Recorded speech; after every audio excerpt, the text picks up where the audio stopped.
And it's kind of funny, one of the things that I mentioned, the middle of the sermon, as long as you don't say anything too foolish, most folks either fall asleep through it or, as long as you have a good beginning and a good ending. That's the important part of a sermon. And it's interesting, if you think of books or movies, a very similar thing is true, is it not? It doesn't matter how good a movie is, if it doesn't have a good beginning, I'm just going to fall asleep. I'm bored. I do not care. Is that you too? And in theory, I should have maybe thought through this sermon and had a better beginning here as well.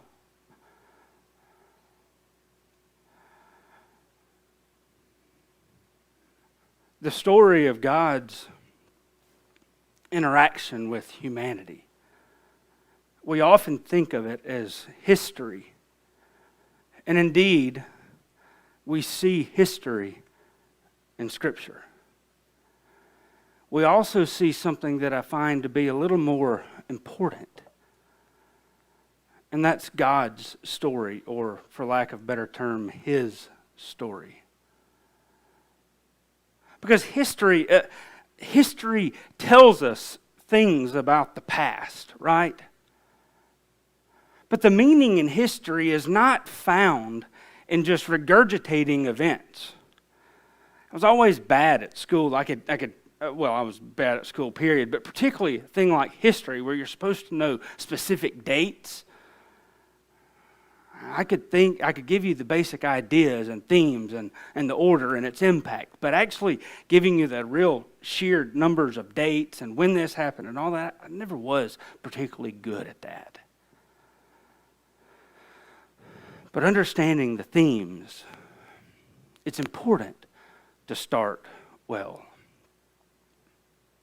And indeed, as Genesis opens up, as God's story of God's interaction with His people, it is imperative that the beginning be not just good, not just captivating, not just entertaining, but that it grasp the most important thing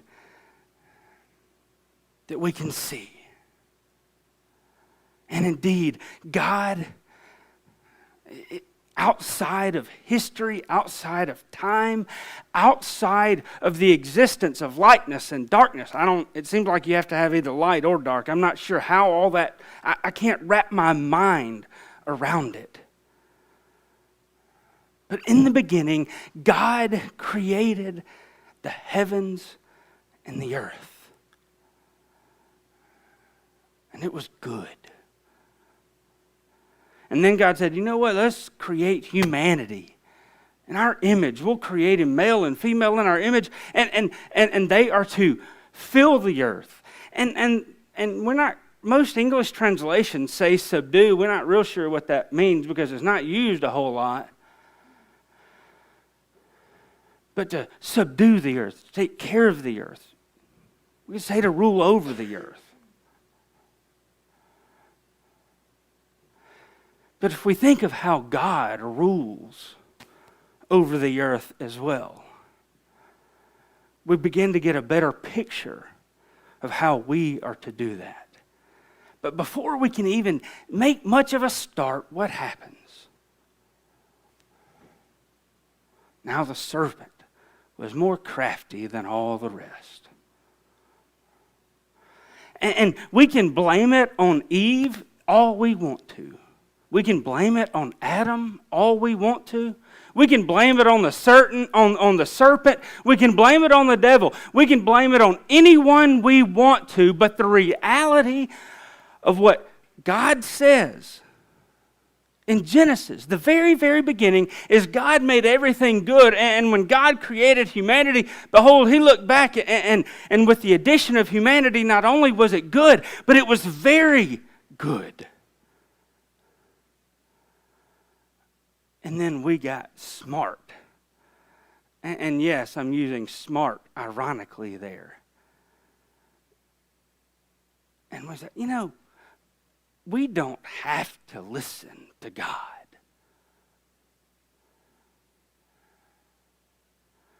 And then everything fell apart. I'm not a real big fan of movies and films that are created on the basis of books. Like one of my favorite, probably my favorite book is Lonesome Dove. I'll read it either in print. Mostly I listen to the audio book because, hey, it's almost 40 hours long, and it gives you something to do if you're doing a lot of driving or riding, or, if you want to act like you're paying attention to someone in a sermon and keep that little headbud and your ear covered over it, you can listen to it in the middle of a sermon, right?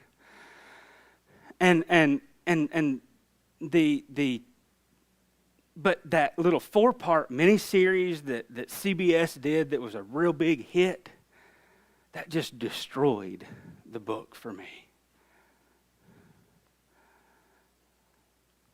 There's this film called Noah. Y'all remember that? Was that the name of it? Talking about Noah and the flood and all this kind of stuff. And it was one of these big movie production things, and people talked about it good, bad, or indifferent. And I, again, I'm not a big fan of those, so I'm not a good person to ask about that. But the one thing that I think they captured and encapsulated so very well was not even Noah's faith. It's not even anything else, but it's how wicked, how depraved humanity had become by choosing to follow that path of sin. You see, to me, the importance is not the miracle. Those miracles are important. Please understand, I'm not undermining that. I'm not undermining this idea that God would bring all these animals into an ark and that Noah could build it and all that. That is absolutely fascinating. But the thing that amazes me the most, the thing that sticks out in my mind the most, is that God could create something so wonderful, something so beautiful, something so amazing. We spend time in God's creation, whether it's at the beach or the Grand Canyon, in the mountains. Wherever you spend vacations that are, at least semi-related to nature. Now, if you go to Six Flags or Disney World, I'm not sure that's, the crowning point of God's creation. Maybe it is, maybe it's not, I don't know. But when we find these amazing things in nature, in God's creation, and we see their beauty and they're awestruck, just imagine with me, if you would, how beautiful those are now, and how absolutely amazing it must have been before we messed it up. I know this is going to be a shock for most of you. In fact, you probably are not going to believe it. But it is more true than you realize. When I was a kid, I got into a lot of trouble. And it wasn't the kind of trouble that going and breaking windows and just doing those little demonizing type things. I mean, I didn't slash people's tires and I didn't, but it was just mischievous stuff. And sometimes it was out of just sheer curiosity. Like the time I emptied the mace pepper spray into First Baptist Church Columbus's educational building, and all floors of the church had to be evacuated, including the offices. I was like, and no kidding, this is what ran through my mind. I wonder if this stuff works. And I sprayed it into the room, and there were some people in there. I sprayed it into the room. And I'm like, and I even turned and looked at the person beside me, and they saw me most people do a shot of it. No, I emptied the whole canister. And I turned to the person beside me, and I said, this stuff is so overblown, it doesn't work. That was Christy Tyndall's mace, incidentally. I had a very good first impression on her. She's still mad about that to this day. I think she needs to read Jonah and let God prompt her toward forgiveness. Anyway, sometimes it was just those moments of naivete or just those little absent-minded things that I'd think, you know what? I'm not supposed to do this. My parents have told me not to do this, but I'm not really thinking about it, and it's just all innocence. And one of those times is at the farm. We were never allowed to take girls out to the farm because my parents were like, girls can get you into a lot of trouble. I didn't. That's just a one-way street there. Anyway, apparently guys can get girls into trouble, but at the time I did not know that.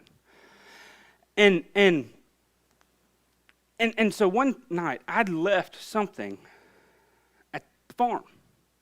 We were out with some friends. It was me, another friend, and then our two dates.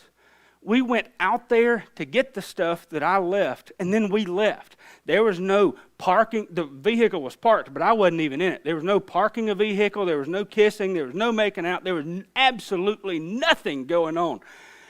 And like an idiot, I made the mistake of telling my mother about it. Now keep in mind, most people, when you do something and you get into trouble, it's not the kind of thing where, hey, I did this. It was so out of my mind. I told my mother about it. We went out there last night and grabbed it. And she said, on your date? And I said, yes, ma'am. Y'all, I was grounded. That was the time where my parents realized that spanking me did not do any good. I mean, I got 7 spankings in 4 days. And my parents were like, this isn't working. We need to think of something else. And so I was grounded for like 4 weeks. And I'm like, Mother, nothing happened. I'm not even trying to hide it. It didn't cross my mind. And then I was quite frustrated about that. And I made the mistake of expressing that sentiment in a way that I thought was pretty calm, indicating that my mother was unreasonable, and that did not go well either.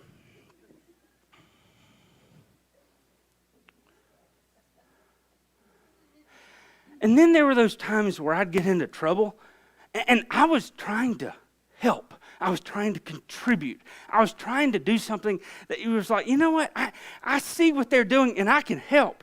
And so I saw someone doing this portrait or this painting. This is just my vaguest memories here. So we tend to reconstruct our own histories and our own memories real loosely, especially when you're looking back 30 some odd years. And so from a real early point in age, I don't really remember a whole lot about it.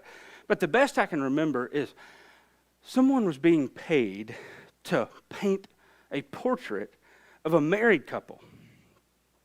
And I was there, and I was watching them, and I was just amazed.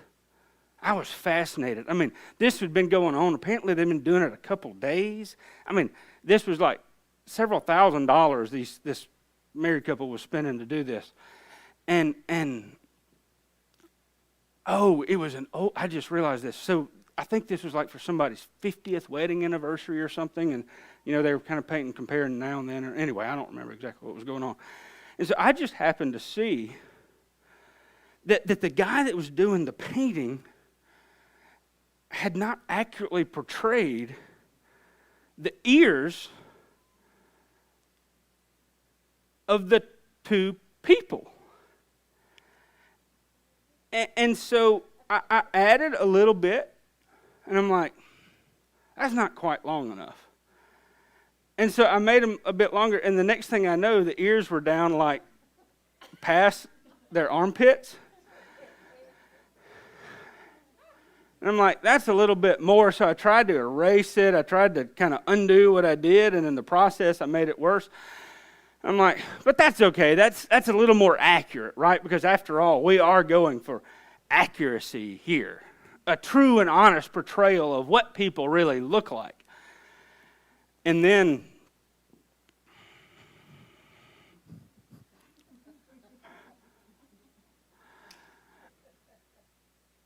And a few days later, I heard about how there was some kind of argument. No one actually knew that I did this, okay? So don't tell anybody. We need to bleep this out of the YouTube stuff. Don't tell anybody that I did this because, and it created all sorts of chaos here. I'm not sure how it takes 3 days to paint somebody. I'm not sure why painting a couple is worth several $1,000s.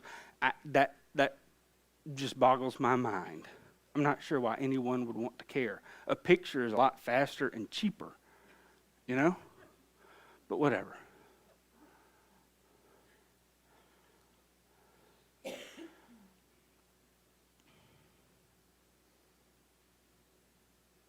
And I look back now, and I see, and I read through how God created the heavens and the earth. The animals came forth from their kind, the birds from their kind, the fishes, the seas, and God created humanity, and it was good, and He gave them the ability to rule over, to care for, to continue what He had begun, what God had begun when He said, "Let there be light." And I can't think of how I drew those ears.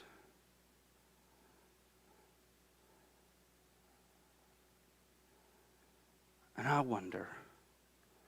I just can't help but wonder if that artist had, for the briefest of moments,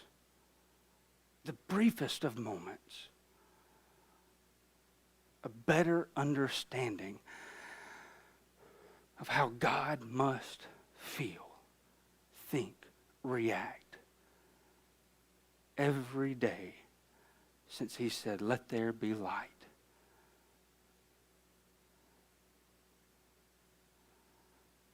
Or since, more accurately, He saw Adam and Eve walking in the garden in the cool of the day. And there are times where we're just naive. Y'all, I could tell you stories about how naive I was as a teenager. And some of them, I mean, they're absolutely ludicrous, how silly and how naive I am. It is in many ways a blessing, don't get me wrong, but it is also a frustration at times. But those are best for one-on-one conversations. I'm trying to temper my speech a little bit. There are times, and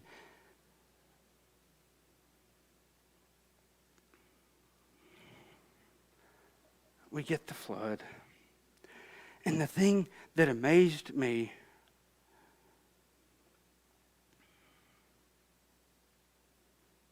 in Genesis chapter 8,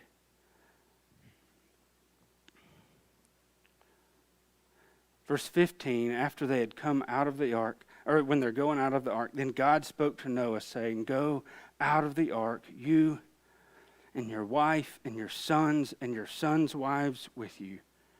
Bring out with you every living thing of all flesh that is with you, birds and animals, and every creeping thing that creeps on the ground, that they may breed abundantly on the earth and be fruitful and multiply on the earth."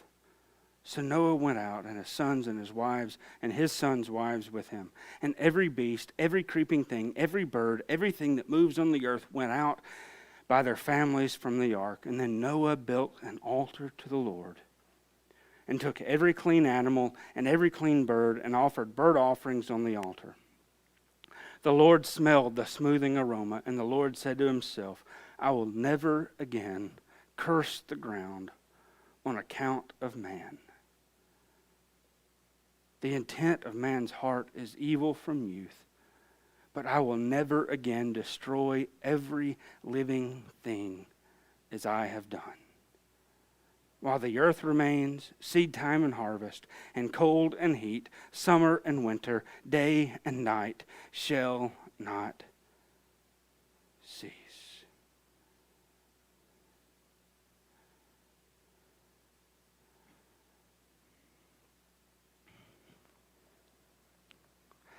And what amazes me is the flood. It did not resolve the problem of sin. It didn't keep humanity. All you got to do is keep reading in your Bible through Genesis chapter 9, and it's obvious even there. The problem of sin was not dealt with.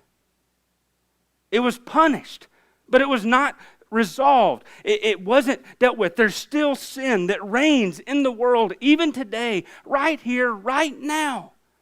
And the reality of our lives is that we need to be who and what God has called and created us to be. We need a resolution to that problem. And God says, I'm not going to destroy every living thing ever again while the earth remains. Because of Noah, God made a covenant with himself that he has another way. And church, over the next few months, we will see time and time again how God offers a way. And you know what? The pattern for several more months until next year will continue to be God is faithful and we will mess it up. But God is always, always faithful. This morning, no matter what you think, no matter how you feel, God is faithful. God maintains his promises. Even when I am not faithful, when your spouse is not faithful, when your friends are not faithful, when your kids or parents, when they fall apart, God is always faithful. And his promises will ring true over and over and over again. God does not make contracts. A contract is like, you do this for me and I'll do this for you.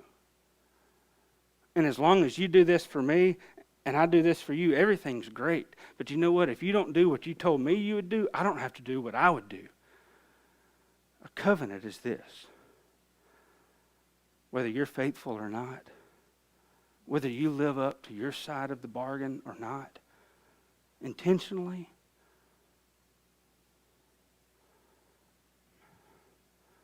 or unintentionally, I will remain faithful. And God's story begins with God creating something beautiful. We mess it up. And God says, I've got a way. Just wait and see.